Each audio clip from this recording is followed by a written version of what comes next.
A mídia é a principal força política organizada do país e ela está claramente a serviço dos piores interesses antinacionais, antipopulares e antidemocráticos. E ela tem atuado com uma linha muito clara de demonização da política, porque a política desacreditada aos olhos do povo é o seu melhor instrumento de poder. O problema da corrupção no Brasil reside na opacidade, na intransparência das instituições.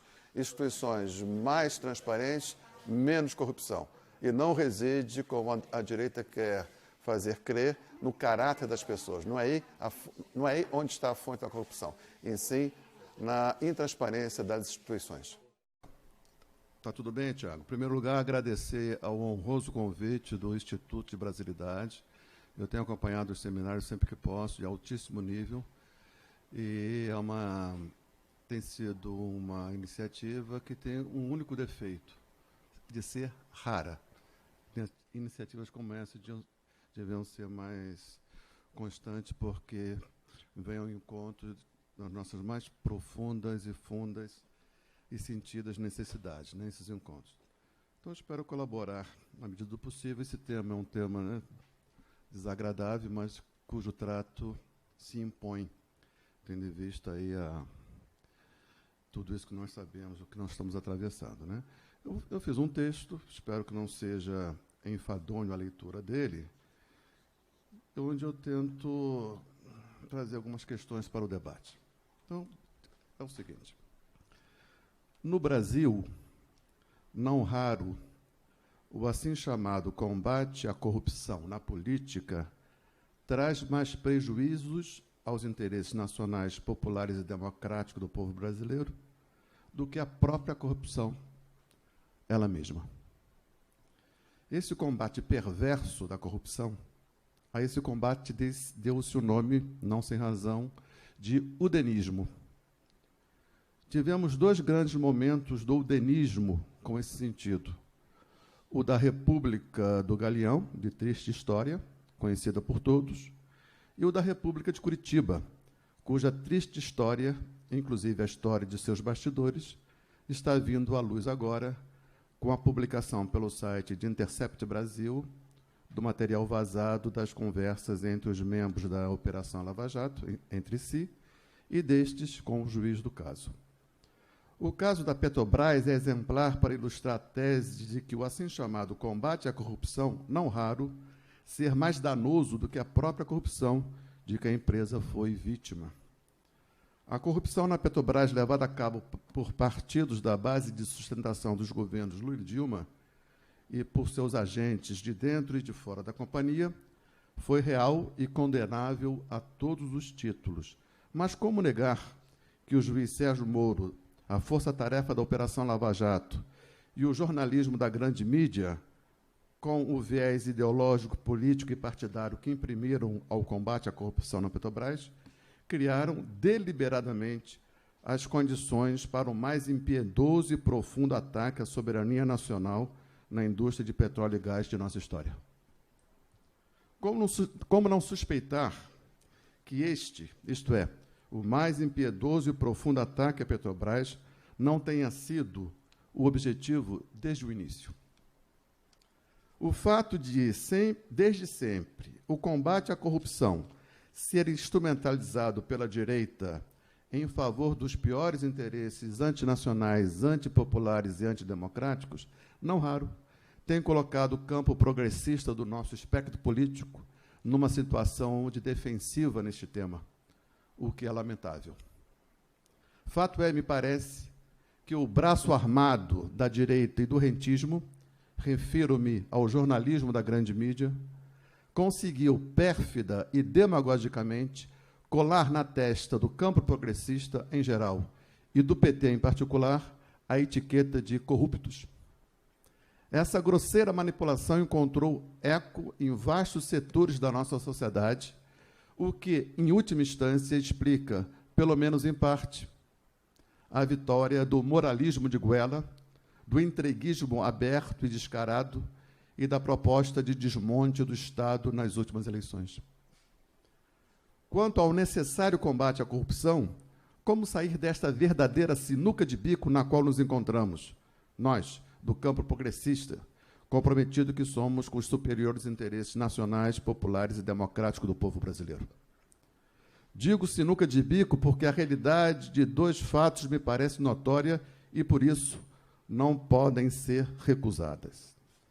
Não podemos recusar a realidade do fato de que o principal partido do campo progressista, sim, fez parte integrante e com papel dirigente do ataque ao nosso maior símbolo de um projeto de país soberano, desenvolvido e justo. Não podemos recusar o fato de que o PT envolveu-se em corrupção, não apenas na Petrobras, como também não podemos recusar a realidade do fato de o combate à corrupção ter uma vocação quase irresistível ao moralismo. Moralismo este, amigo fiel do udenismo, udenismo este, inimigo mortal dos superiores interesses nacionais, populares e democráticos do povo brasileiro. Esta é a sinuca de bico. Como combater a corrupção na política de modo não moralista. As linhas que seguem tentam fornecer alguns elementos que me parecem essenciais à discussão, sem querer, por óbvio, responder àquela pergunta retórica de modo cabal. Parto da seguinte constatação. A corrupção na política, isto é, a infiltração do interesse menor, privado, no interior do que deveria ser o interesse maior, público, é tão velha quanto a própria política. Esta coetaneidade nos deve induzir a aceitação da corrupção como inevitável? A resposta mais prudente, me parece, deve ser sim e não. Sim, porque todo e qualquer projeto de corrupção zero na política estará fadado ao fracasso. E não, porque a corrupção na política, por negar, em última instância, o fundamento do ideal republicano, jamais pode ser aceita como norma. Cabe, portanto, definir os modos e os meios para o combate possível e republicano à corrupção na política. Um pouco de história pode nos ajudar na perseguição deste ideal.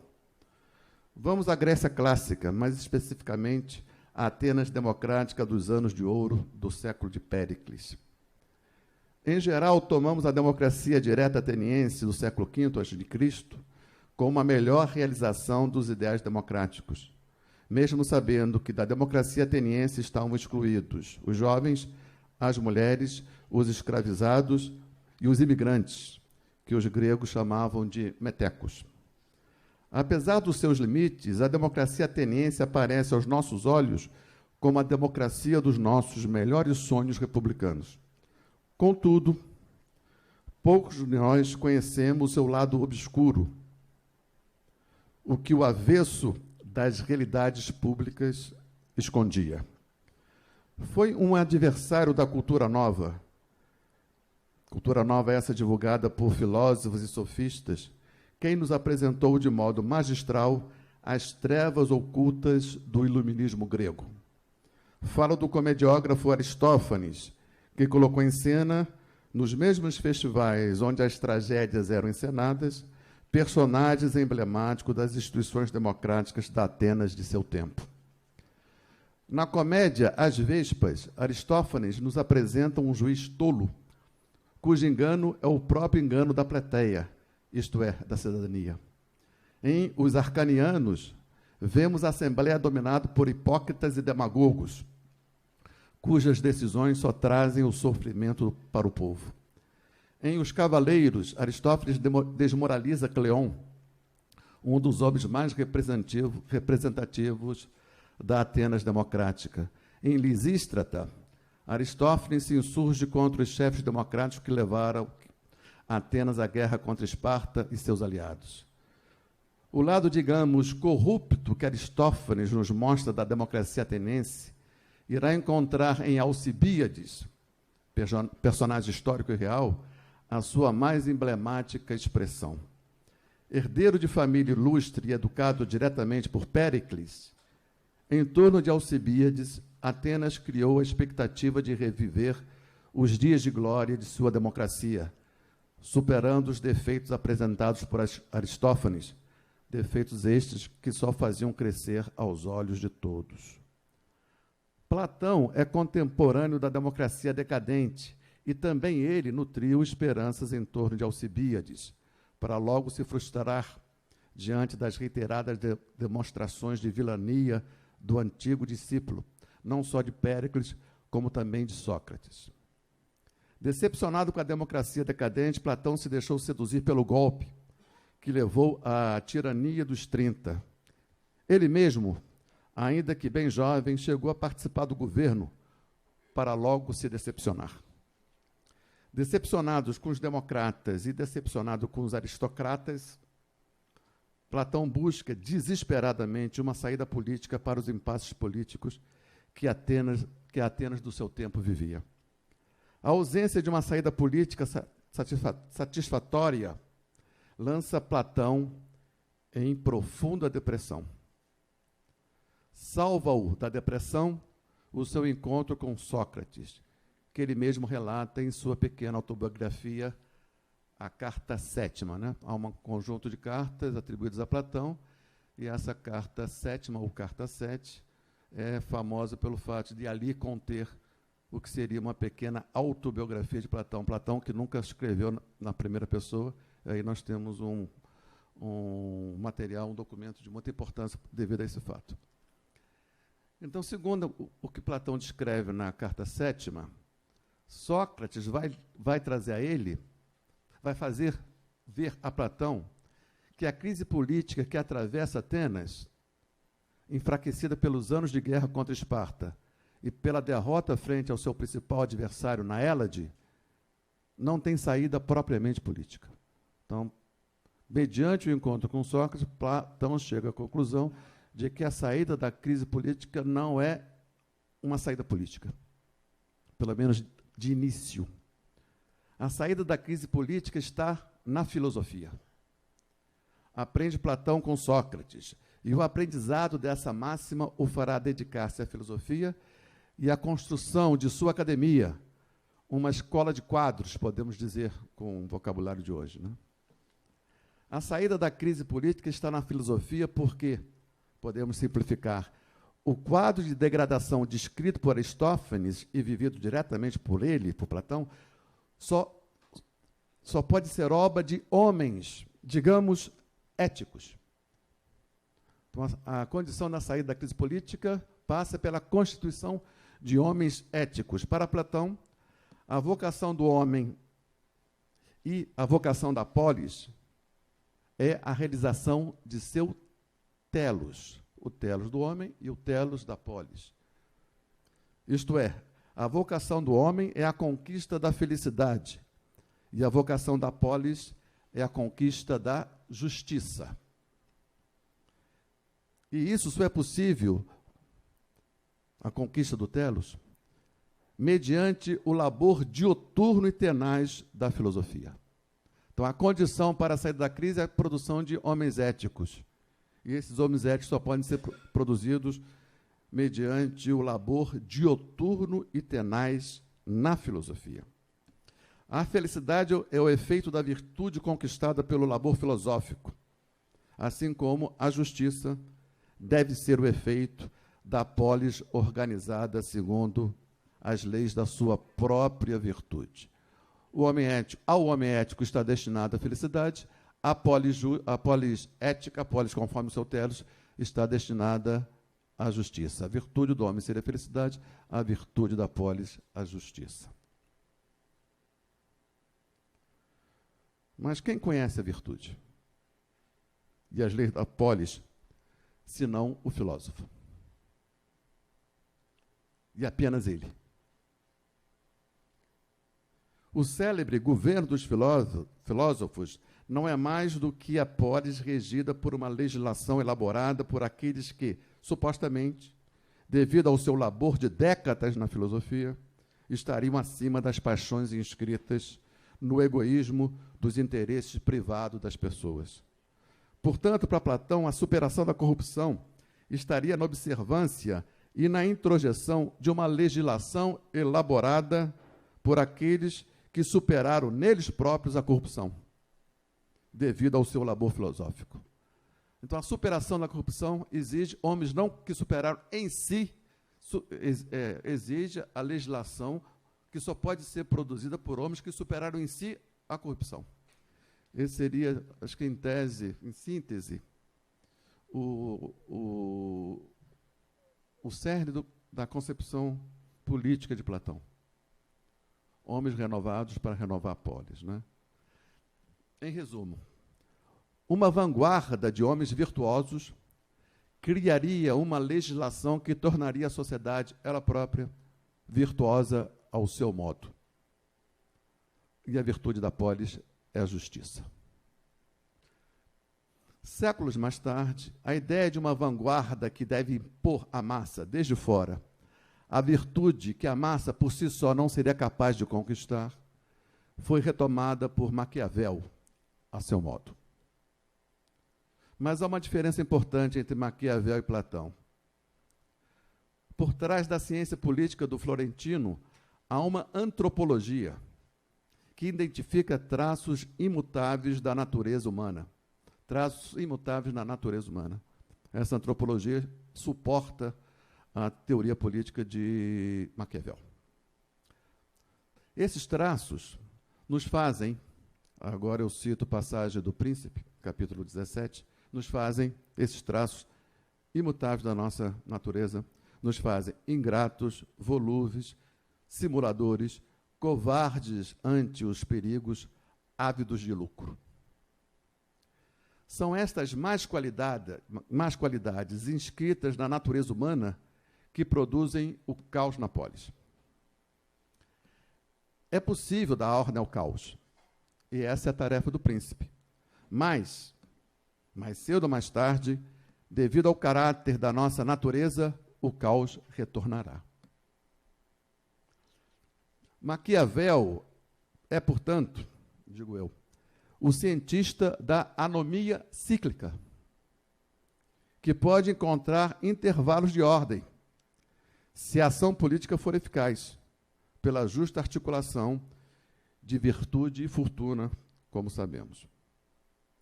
Rousseau também é um pensador que leva em conta uma suposta natureza humana, mas ele se encontra no polo oposto ao de Maquiavel. Para o filósofo suíço, como sabemos todos, não é a polis que nos salva da nossa selvageria, das imperfeições inscritas na nossa alma, como queria Maquiavel. É justo o contrário. Rousseau encontra-se, como se vê, mais próximo de Platão, porque este Platão admitia haver potenciais de virtude em nossa alma, mas distingue-se dele por encontrar elementos positivos no estado de natureza, estado esse ao qual se deve somar a razão. Para Rousseau, a natureza e nós, os instintos, é o instrumento de adaptação humana à natureza, enquanto a razão é um instrumento de adaptação humana a um meio social e jurídico. Razão e instintos aliados não apresentam um caminho de realização. Não, está errado aqui. Razão e instintos aliados nos apresentam um caminho de realização da nossa humanidade jamais pensado antes. Em Platão não há aliança possível entre razão e instintos, né? Porque o estado de natureza em Platão deve ser superado. Porque o estado de natureza é o estado de selvageria. Uma sociedade sem corrupção seria aquela, em Rousseau, seria aquela que encontrou a melhor relação entre instintos e razão, instituindo a vontade geral como regulação para os interesses privados. Platão, Maquiavel e Rousseau são referências paradigmáticas, dentre outras, claro, que necessariamente temos que levar em consideração quando tratamos do problema da corrupção na política. Para Platão, a origem da corrupção na política e seus assemelhados está tanto na má legislação, que não é capaz de educar o povo em direção à virtude cívica, quanto no dirigente cúpido, não filósofo, sobretudo neste. Para Maquiavel, a corrupção na política tem a fonte de origem na natureza mesma do homem, que pode ser atenuada durante um determinado intervalo de tempo, pela política, mas só durante um determinado intervalo de tempo. A compreensão de natureza humana de Rousseau, na antípoda daquela de Maquiavel, nos leva a explorar caminhos novos. Um caminho que encontraria na compreensão de que a sociedade ideal seria aquela resultante de um contrato social que estabeleceria relações de associação, não de submissão. O saber que jorra das fontes dos clássicos nunca cessa de jorrar ensinamentos valiosos, e sempre devemos voltar a eles. Mas, como negar que as compreensões acerca de uma suposta natureza humana já não nos satisfazem? Mais ainda, como negar o desconforto que considerações acerca de uma pretensa maldade essencial do homem ou de uma pretensa bondade essencial do homem já não desperta em nós qualquer interesse? Não sem razão, acrescentaria. Segundo meu ponto de vista, para melhor compreendermos o fenômeno da corrupção na política, devemos negar fortemente as concepções de natureza humana. O ser humano não é essencialmente bom, nem essencialmente mau. Nem mesmo ele é um ponto intermediário entre uma coisa e outra.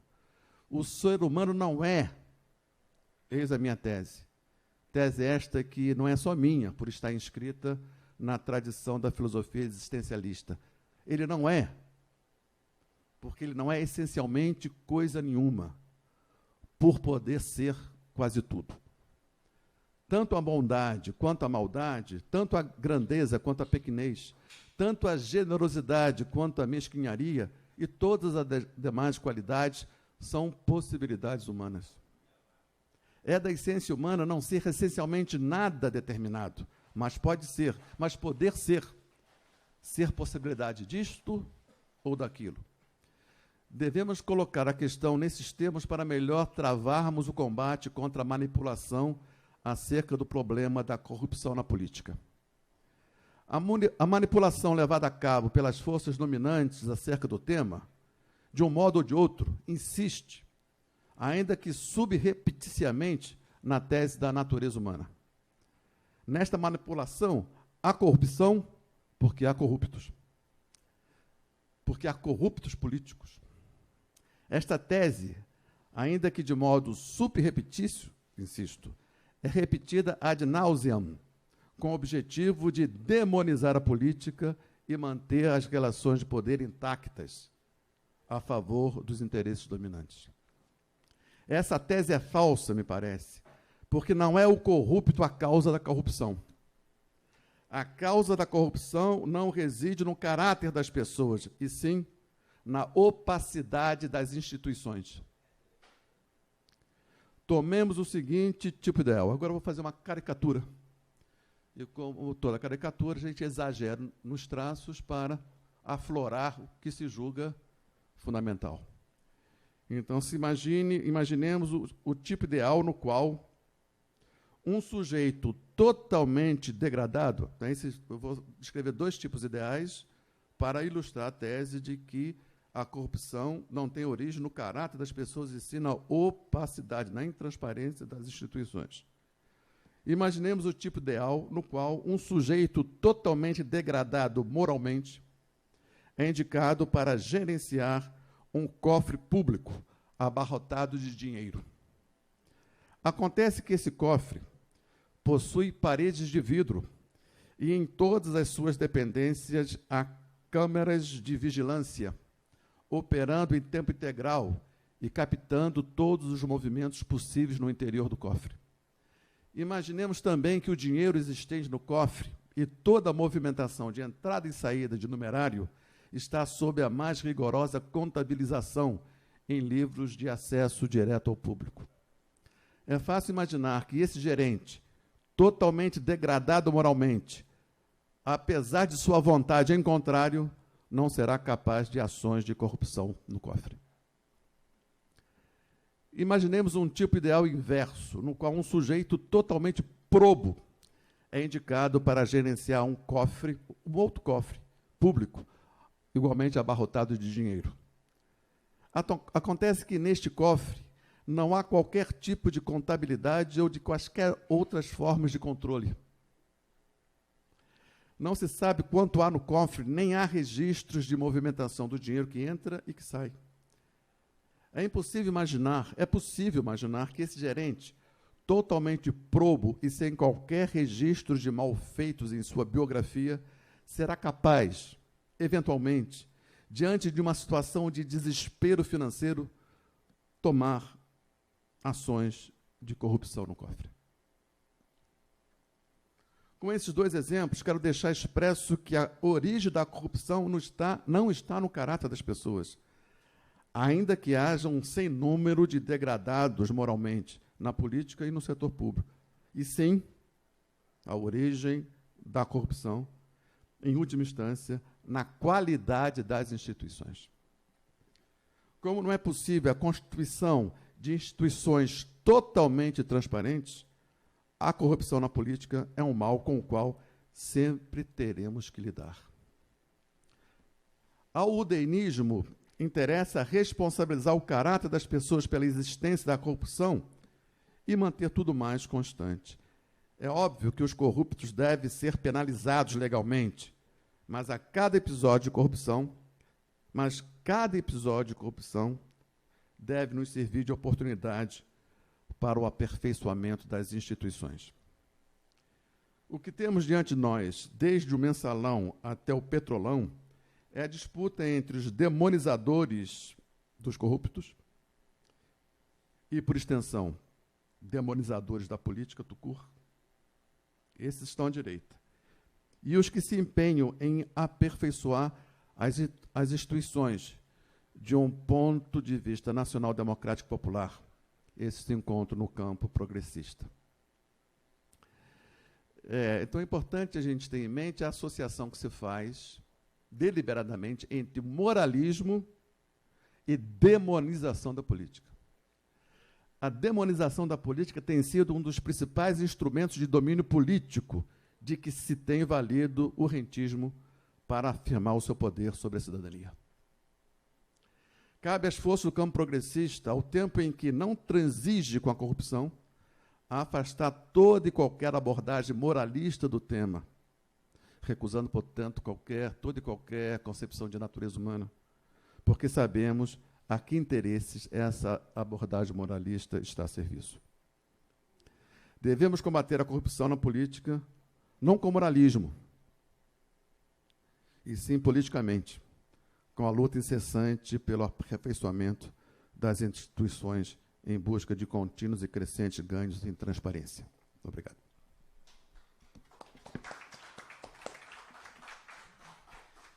Agradeço ao professor Luiz Carlos. Alô, tudo bom? Boa tarde. Meu nome é Tiago, eu sou o cameraman. É o seguinte, a minha pergunta é a seguinte: como é que se relaciona a corrupção que a gente vê no alto escalão de Brasília com as pequenas maleabilidades da lei que nós todos fazemos como brasileiros no dia a dia, que a gente está acostumado, né? Furar uma fila, conseguir uma vantagem, elas estão ligadas. Queria que vocês tivessem alguma opinião para desenvolver sobre isso. Posso falar? Pode começar. Ô, Tiago, eu acho isso uma bobagem, sabe? Não só uma bobagem, eu acho uma sacanagem. Porque faz um ponto de ligação entre os pequenos delitos, né, do dia a dia com as tenebrosas transações que nos infelicitam a todos, né?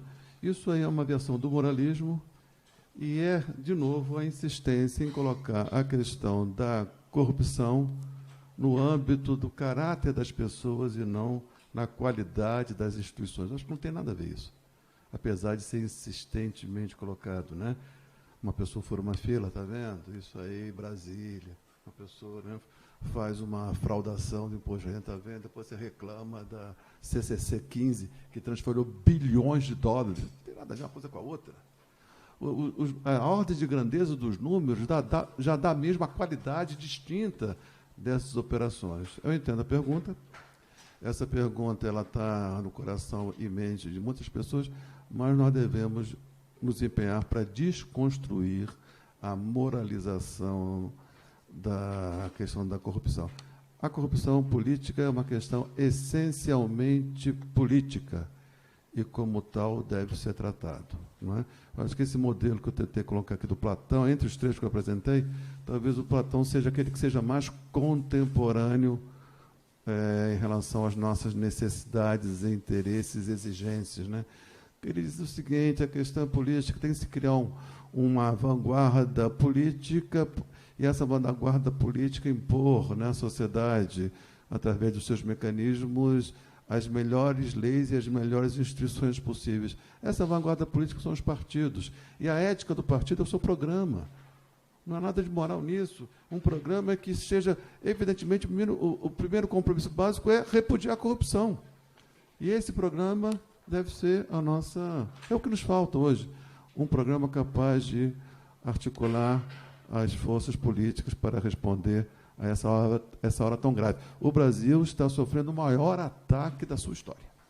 Isso tem que ficar claríssimo. Nunca, em nenhum momento da nossa República, o projeto de um país soberano, justo e desenvolvido esteve sob tamanho ataque. Se nós não respondermos a isso, talvez a neta do Zé Carlos e os meus netos não tenham um país para viver, e sim um amontoado de lobos comendo lobos. É esse o horizonte que está desenhado, caso a gente não tenha uma resposta à altura das exigências do tempo. Não é? A questão da corrupção, ela tem servido sempre para o urbanismo, não é? E nós sabemos a que interesses o urbanismo está a serviço. Não é? Mas não, assim, nunca de bico que eu fiz menção, não é? Sabemos que a via moral de combate à corrupção ela é uma via falsa, e sabemos também que corrupção zero é uma utopia, mas, mesmo assim, nós temos que encontrar um lugar de responder à altura. Boa noite, sou Gonzaga. Primeiramente, na primeira vez que estou vindo aqui, é uma honra conhecer o senhor, que eu já ouvi falar, o professor aqui. Eu vou falar aqui uma coisa que todo dia lá em casa dá briga, todo dia. Que eu vejo que qualquer movimento à esquerda progressista tem um problema muito sério. O que faremos com o PT? Esse é o problema. Para mim, ele é um defunto. Para alguns, ele está no CTI.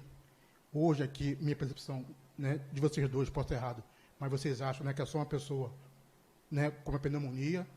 Eu acho que eles atrapalham esse caminhar à esquerda, né, mais à frente. Né, por exemplo, agora, na reforma da Previdência.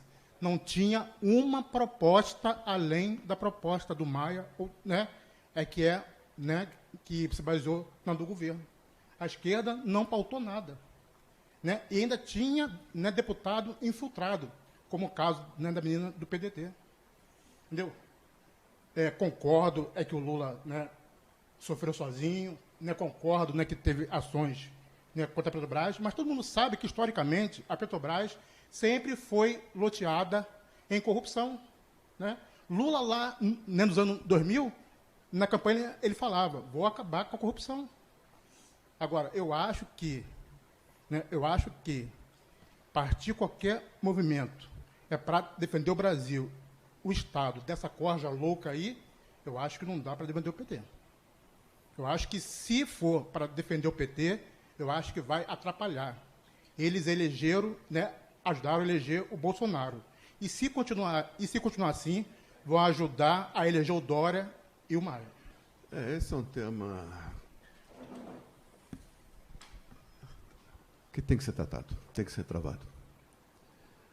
Porque eu tentei dizer aqui no meu texto, apontar para o fato de que a demonização da política é um dos principais instrumentos de domínio de classe hoje em dia. Os mais eficazes instrumentos de domínio de classe está na demonização da política, que acompanha a onda de moralização. Não é? E o PT tem uma larga responsabilidade no fato de que a demonização da política ter recaído, sobretudo, no campo progressista, porque recaiu no principal partido do campo progressista. Né? Então, isso gerou o antipetismo, que não é necessariamente de direita, não é necessariamente fascista, não é necessariamente dos currais dos evangélicos da doutrina do templo é dinheiro. Né? Há um conjunto que eu não sei dimensionar, mas de pessoas de boa intenção, de brasileiros decentes, comprometidos com o país, que se deixaram atingir pela demonização da política, porque encontram respaldo na realidade, porque o PT participou do ataque ao principal símbolo de um país justo, desenvolvido e soberano, que é a Petrobras. Isso é de gravíssimas consequências. E nós estamos sofrendo as consequências, sofremos as consequências desse terrível erro. Terrível erro.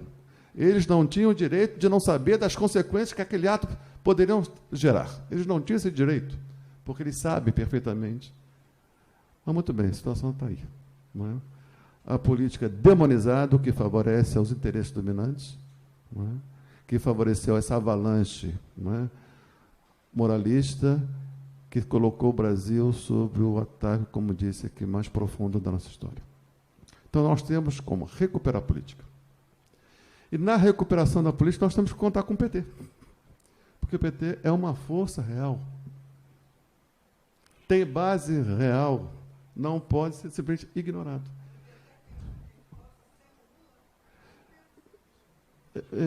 São duas coisas parecidas, mas distintas, o petismo e o lulismo. Né? O lulismo tragou o petismo e, ao meu ver, isso teve um efeito deletério, porque o lulismo, em tese, tende a ser mais atrasado do que o petismo. Mas são forças políticas com as quais a gente não tem que contar. Eu acho que o Ciro Gomes faz bem em disputar a hegemonia com o PT no campo progressista, faz bem em se distinguir do petismo, mas, às vezes, faz mal em sectarizar os companheiros, que são companheiros de luta. É uma engenharia muito complexa, mas nós temos que travar essa luta.